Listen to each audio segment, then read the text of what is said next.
اللہ الرحمن الرحیم، میں ہوں سہیل بڑائچ، اور آج ہم اس ہفتے جو گزر گیا ہے اس میں کیا سیاست میں کوئی بہت بڑی تبدیلی آئی ہے؟ کیا پہلے سے حالات بدل گئے ہیں؟ آج اس پر گفتگو کریں گے۔ اگرچہ سانحہ کراچی نے اس وقت ساری جو توجہ ہے میڈیا کی ادھر مبذول کی ہوئی ہے، اور ظاہر ہے سارا پاکستان بڑا سیڈ ہے، بڑا افسوس اور غم میں مبتلا ہے۔ مگر دوسری طرف یہ ہفتہ میرا خیال ہے کہ پاکستان اور بھارت کی جنگ کے بعد وہ پہلا ہفتہ ہے جس میں جمہوریت کو، سیاست کو سانس لینے کا موقع ملا ہے، اور وگرنہ جمہوریت اور سیاست دباؤ کا شکار تھی مسلسل۔ لیکن ہفتہ رواں میں تھوڑا سا اس کو سانس ملا ہے، اور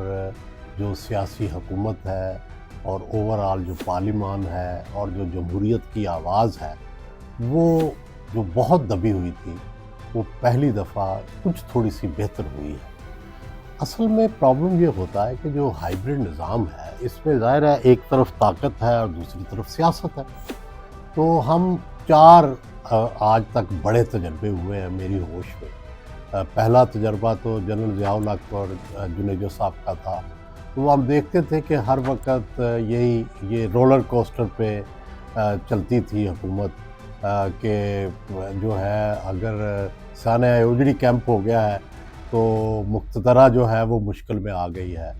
اور اگر جنیوا ایکارڈ ہو گیا ہے اور اس کے اوپر پھر جو ہے مقتدرہ جو ہے وہ تنقید کر رہی ہے سیاسی حکومت پر، تو وہ رولر کاسٹر آنکھ مچولی سولین میں اور مقتدرہ میں چلتی رہی، اور بالآخر آپ کو سب کو پتہ ہے کہ اس کا انجام کیا ہوا تھا، کہ جنوجو صاحب کو باوجود میجورٹی کے گھر جانا پڑا تھا۔ اب پھر دوسرا تجربہ ہوا جنرل مشرف کے زمانے میں، اور جنرل مشرف کے زمانے میں جو تجربہ ہوا وہ بھی ہمیں اچھی طرح یاد ہے کہ پہلے جمالی صاحب تھے، پھر شوکت عزیز تھے، وہ بھی اسی طرح رولر کوسٹر چلتا تھا، لیکن سولین گورنمنٹ بہت کمزور تھی۔ جو سولین سیٹ اپ تھا بنسبت جو اس وقت کی مقتدرہ تھی، جنرل مشرف صاحب بڑے دبنگ بھی تھے اور ان کا پورا کنٹرول بھی تھا۔ اور پھر آپ نے دیکھا کہ جب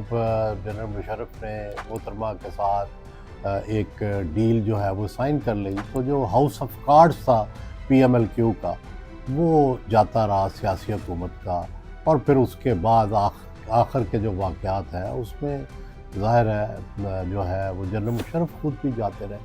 پھر ہم نے یہ دو ادوار بھی ابھی دیکھے ہیں، ایک جو ہے جنرل باجوہ صاحب کا اور جو ہے عمران خان کا دور دیکھا، وہ بھی ایک ہائیبرڈ سسٹم تھا، لیکن اس میں فیس جو تھا وہ زیادہ تر عمران خان کا تھا۔ وہ چلتا رہا سسٹم، لیکن آہستہ آہستہ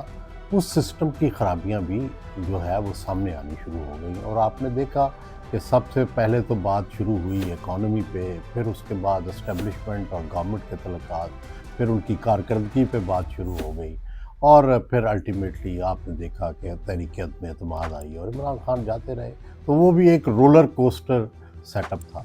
موجودہ سیٹ اپ بظاہر بڑا مستحکم ہے، اور اس کے اندر ایک تو یہ ہے کہ بہت محتاط ہیں دونوں سائڈیں، کہ کوئی خبر باہر نہیں آنے دیتے، اگر کوئی اختلاف بھی ہوتا ہے تو اس کو چھپا کے رکھتے ہیں اور ریزالو کر لیتے ہیں۔ اور دوسری بات یہ ہے کہ دونوں فریق ایک دوسرے کا احترام بھی کرتے ہیں، اور سروائیول بھی ہے، کیونکہ دونوں کا اینمی اکٹھا ہے اور دونوں کی سروائیول بھی اکٹھی ہے۔ تو اس لیے اس طرح سے جس طرح ماضی میں رولر کوسٹر چلتے تھے یا آنکھ مچولی چلتی تھی، اس طرح کی آنکھ مچولی نہیں چل رہی، مگر پھر بھی کیونکہ یہ ہے تو ایک غیر معمولی نظام، جس میں چلنا سولین کا اور ساتھ مقتدرہ کا چلنا، یہ اسی لیے تو اسے ہائیبرڈ کہتے ہیں کہ یہ چلنا بڑا مشکل ہوتا ہے، اور اس میں پھر وقت کے ساتھ ساتھ یہ سی سا کی طرح ہوتا ہے، کبھی ایک سائیڈ طاقتور ہو جاتی ہے، کبھی دوسری سائیڈ طاقتور ہو جاتی ہے، جیسے میں نے مثال دی جنیجو صاحب کی اور جنرل ضیاء الحق کی، تو اب بھی ویسا ہی چل رہا ہے۔ اب ہوا یہ ہے کہ اس ہفتے میں جو تبدیلیاں آئی ہیں، جیسے محمود خان اچک زئی صاحب کا لیڈر آف دی اپوزیشن بننا، پھر سینٹ میں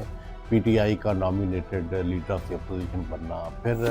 جنرل صاحب کا یہاں پہ لاہور میں میاں نواز شریف صاحب کے گھر شادی پہ شرکت کرنا، اور پھر اسی طرح جو ہے چودھری شجاعت حسین سے بھی ملاقات کرنا. تو یہ سارا جو تھا، پہلے تو ایسے لگتا تھا کہ سیاست بالکل ہی پاکستان سے نکلتی جا رہی ہے اور پاکستان میں شاید اب سیاست کے بیج بھی نہیں بچیں گے. لیکن اس ہفتے اس سیاست نے دوبارہ سے انگڑائی لی ہے، اور ایسے لگتا ہے کہ جیسے یہ نظام جس میں کہ سیاست اور مقتدرہ جو تھے وہ دونوں مل کے چل رہے تھے، اس میں مقتدرہ تو پہلے نمایاں طور پر نظر آ رہی تھی، لیکن اس میں سیاست بھی دوبارہ اس نے اسرٹ کیا ہے. اور ایک وجہ تو اس کی ظاہر ڈپلومیٹک ہے کہ شہباز شریف صاحب نے بھی بہت ایفرٹ کر کے تو ڈپلومیسی میں اپنا نام بنا لیا ہے، اور وہ بھی جس فیلڈ مارشل صاحب بار بار دورے کرتے ہیں، بار بار لوگوں سے ملتے ہیں، تو اسی طرح شہباز شریف صاحب بھی کبھی پیچھے نہیں رہے. کبھی وہ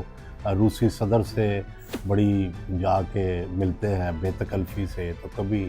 جا کے امریکی صدر کو خوش کر دیتے ہیں. تو یہ بھی ان کی کیپیسٹی چل رہی ہے. باقی بات یہ ہے کہ ظاہر ہے مقتدرہ کے جو تھی وہ کچھ معاملات تھے کہ جیسے بیانیہ کی کمی ہے، جیسے ڈیلیوری کی کمی ہے، وہ تو ایک مسلسل چل رہا ہے. لیکن شاید اس وقت حرف شکایت وہ اتنا لاؤڈ نہیں ہے. اس کی بجائے جو پی ٹی آئی کو ایڈریس کرنا اور پھر معیشت کو ٹھیک کرنا، یہ شاید ٹاپ پہ جنڈے پہ آ گیا. اور دوسری طرف جو پہلے یہ سوچا جا رہا تھا کہ بھئی اس کا سیکنڈ آپشن کیا ہے، وہ بھی شاید اب تھوڑی دیر کے لیے پوسٹ پون کر دیا گیا ہے، یا فی الحال اس کو کسی نے خاطر میں نہیں لایا اس طرح کی جو تجاویز تھی. اور اب دوبارہ سے اس سسٹم کو ری انوینٹ کرنے کی، شہباز شریف کے ساتھ چلنے کی، اور لوکل گورنمنٹ کو کروانے کی، نئے صوبے بنانے کی، اور پھر اسی طرح این ایف سی اور دوسرے معاملات، اب ان کی طرف دوبارہ سے توجہ شروع ہو گئی ہے. اور یہ بھی شاید کہ جس طرح سے پہلے ایسے لگتا تھا کہ بالکل ہی سیاست جو ہے بیچاری بس کئی کونوں خدروں میں چھپ گئی ہے. تو جو اچکزئی صاحب کی تقریر تھی، جو سینٹ میں تقریر تھی، اور یہ جو حالیہ واقعات ہوئے ہیں، اس سے ڈیفینیٹلی سیاست نے اپنا آپ منوایا. دوسری طرف یہ ہے کہ چونکہ برقعے کے بغیر اگر مقتدرہ جو ہے وہ اقتدار سنبھال لے تو یورپی یونین، باقی دنیا، اس میں ظاہر ہے اس کا کوئی اچھا اثر نہیں پڑے گا. ابھی جو 37 ممالک ہیں ان کی طرف سے ایک خط بھی آیا ہے، اور جس میں بھی کنسرن ظاہر کیا گیا ہے، اور آہستہ آہستہ جو پاکستان کا جو تاثر تھا، کیونکہ پہلے یہ بہت ساری چیزیں چھپی ہوئی تھیں، تو یہ ہائیبرڈ نظام کو جو پاکستان کے میں اپوزیشن ہے وہ جس طرح ہائیبرڈ نظام کو ڈسکس کر رہی ہے اور بار بار یہ کہہ رہی ہے کہ یہ ہائیبرڈ نظام نہیں، دراصل اس میں مقتدرہ کی ڈومینیشن ہے اور سب کچھ انہی کا چل رہا ہے. تو یہ کہیں نہ کہیں یہ بیانیہ بھی اثر کر رہا ہے باہر کی دنیا میں، اور اس کے پھر ظاہر رد عمل بھی آتا ہے. اور جب یہ رد عمل آئے گا، یہ کوئی اچھا رد عمل نہیں ہوگا. تو اس لیے میرا خیال ہے کہ ری پوزیشننگ اس ہفتے میں بہتر ہوئی ہے، جمہوریت کے حق میں ہوئی ہے، سیاست کے حق میں ہوئی ہے. اور جس طرح لگتا تھا کہ شاید ہمارے مسائل گمبھیر سے گمبھیر تر ہوتے جا رہے ہیں، شاید پہلی دفعہ ان پر نظر ثانی کر کے جو پہلے سے بہتر پوزیشن پہ آئے ہیں. لیکن یہ کتنے دن چلے گا؟ کیا پھر وہی شکایات دوبارہ تو نہیں لوٹ آئیں گی؟ کیا پھر وہی دباؤ دوبارہ تو نہیں لوٹ آئے گا؟ تو یہ ابھی دیکھنے کی بات ہے. لیکن فی الحال میں یہ سمجھتا ہوں کہ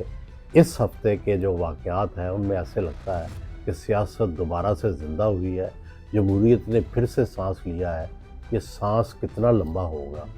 یہ جمہوریت کا جو بہت تھوڑا سا جو چہرہ نظر آیا ہے، آنکھیں ہی نظر آئی ہیں،